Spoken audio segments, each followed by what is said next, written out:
I'm Chris, this is Addy Family Adventures, and today we are going to talk about the history of Valentine's Day.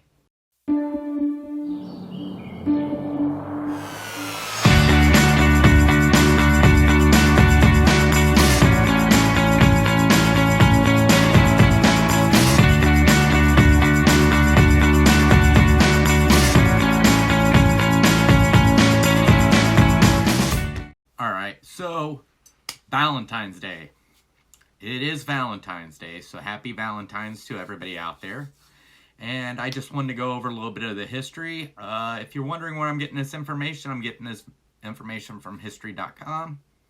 So let's get started and learn something about Valentine's Day. So Valentine's Day was the Catholic Church recognized at least 3 different saints named Valentine or Valentinus, all of whom were martyred. One legend contends that Valentine was a priest who served during the 3rd century in Rome when Emperor Claudius decided that single men made better soldiers than those with wives and families. He outlawed marriage for young men.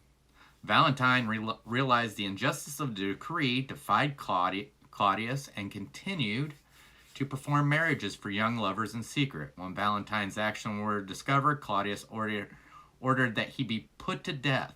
Still, others insist that it was Saint Valentine of Terni, a bishop, who was the true namesake of the holiday. He too was beheaded by Claudius II outside of Rome. Other stories suggest that Valentines may have been killed for attempting to help Christians escape harsh Roman prisons, where they were often beaten and tortured. According to one legend, an imprisoned Valentine actually sent the first Valentine's greeting himself after he fell in love with a young girl, possibly his jailer's daughter, who visited him during his confinement. Before death, it is alleged that he wrote her a letter signed "From your Valentine," an expression that is still used today. Although the truth behind the Valentine's legend is murky, the stories all emphasize his appeal as sympathetic hero and, most importantly, romantic figure. But by the Middle Ages, perhaps thanks to this reputation, Valentine would become one of the most popular saints in England and France.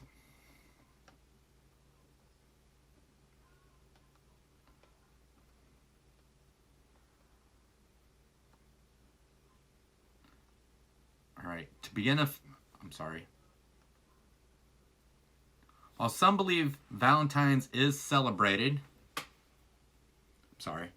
in the middle of February to commemorate the anniversary of Valentine's death or burial, which probably occurred around 270 AD, others claim that the Christian Church may have decided to place St. Valentine's feast in the middle of February in an effort to Christianize the pagan celebration of Lupercalia. Celebrated at the Ides of February 15th, Lupercalia was a fertility festival dedicated to Faunus, the Roman god of agriculture, as well as to the Roman founders Romulus and Remus. To begin the festival, members of the Luperci, an order or Roman priests, would gather a sacred cave where the infants Romulus and Remus, the founders of Rome, were believed to have been cared for by a she-wolf or lupa. The priests would sacrifice a goat for fertility and a dog for purification. They would then strip the goat's hide into strips, dip them into the sacrificial blood, and take to the streets, gently slapping both women and crop fields with the goat hide. Far from fearing, Roman women welcomed the touch of the hides because it was believed to make them more fertile in the coming year. Later in the day, according to legends, all of the young women in the city would place their names in a big urn. The city's bachelors would each choose a name and become paired for a year with his chosen woman. These matches often ended in marriage.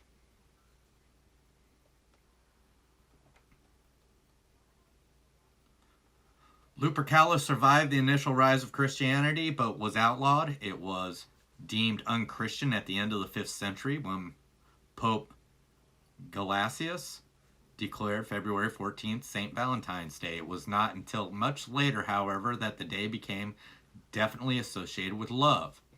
During the Middle Ages, it was commonly believed in France and England that February 14th was the beginning of birds' mating season, which added to the idea that the middle of Valentine's Day should be a day for romance.